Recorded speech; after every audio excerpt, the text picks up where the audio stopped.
जय श्री कृष्णा। आइए सुनते हैं योगिनी एकादशी की यह कथा।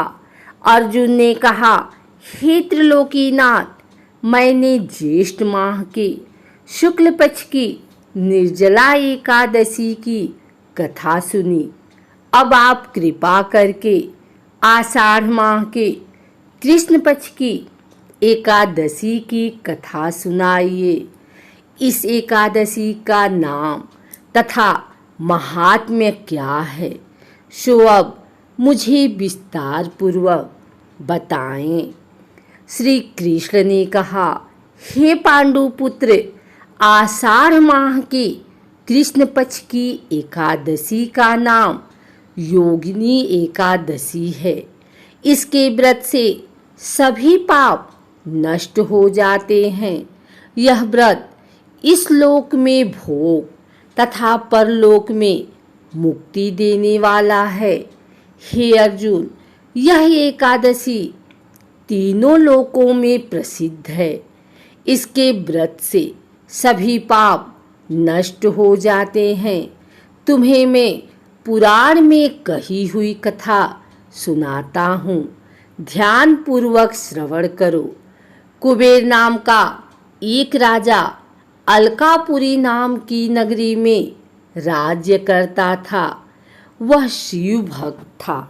उनका हेममाली नामक एक यक्ष सेवक था, जो पूजा के लिए फूल लाया करता था। हेममाली की विशालाक्षी नाम की अति सुंदर स्त्री थी। एक दिन वह मानसरोवर से पुष्प लेकर आया, किंतु कामासक्त होने के कारण पुष्पों को रखकर अपनी स्त्री के साथ रमण करने लगा। इस भोग विलास में दोपहर हो गए। हेममाली की राह देखते देखते जब राजा कुबेर को दोपहर हो गई तो उसने क्रोधपूर्वक अपने सेवकों को आज्ञा दी कि तुम लोग जाकर पता लगाओ कि हेममाली अभी तक पुष्प लेकर क्यों नहीं आया। जब सेवकों ने उसका पता लगा लिया तो राजा के पास जाकर बताया, हे राजन, वह हेममाली अपनी स्त्री के साथ रमण कर रहा है।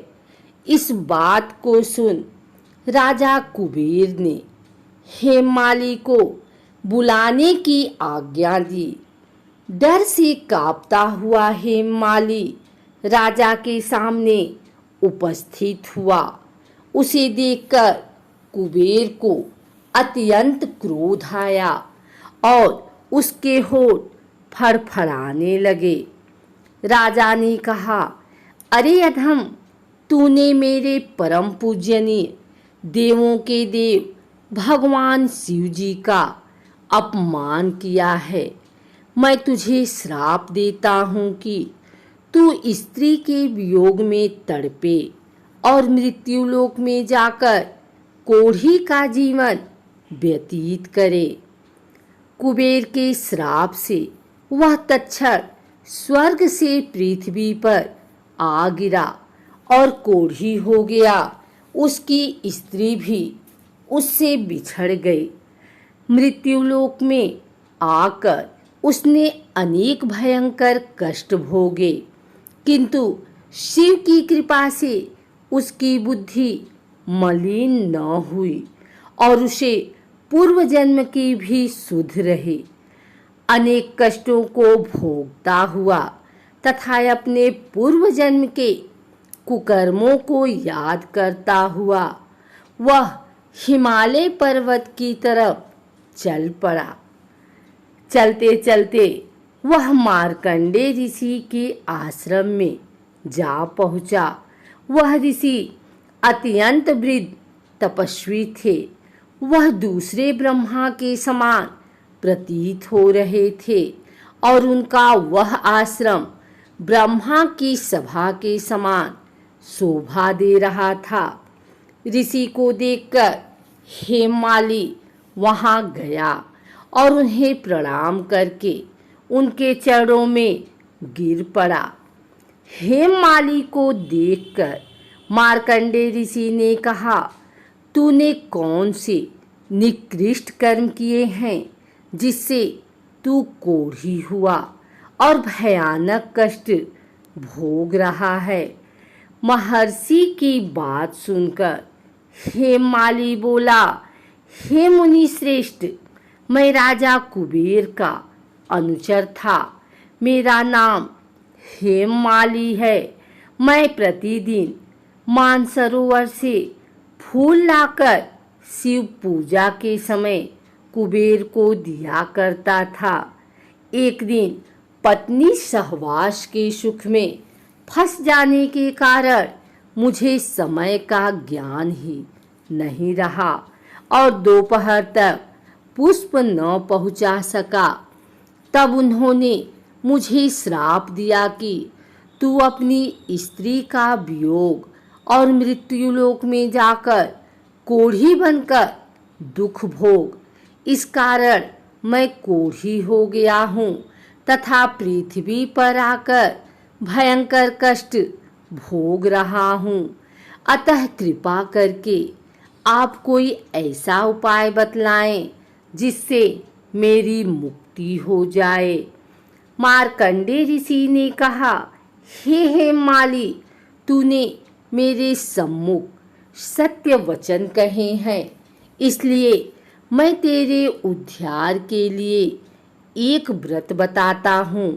यदि तू आषाढ़ माह के कृष्ण पक्ष की योगिनी नामक एकादशी का विधान पूर्वक व्रत करेगा तो तेरे सभी पाप नष्ट हो जाएंगे।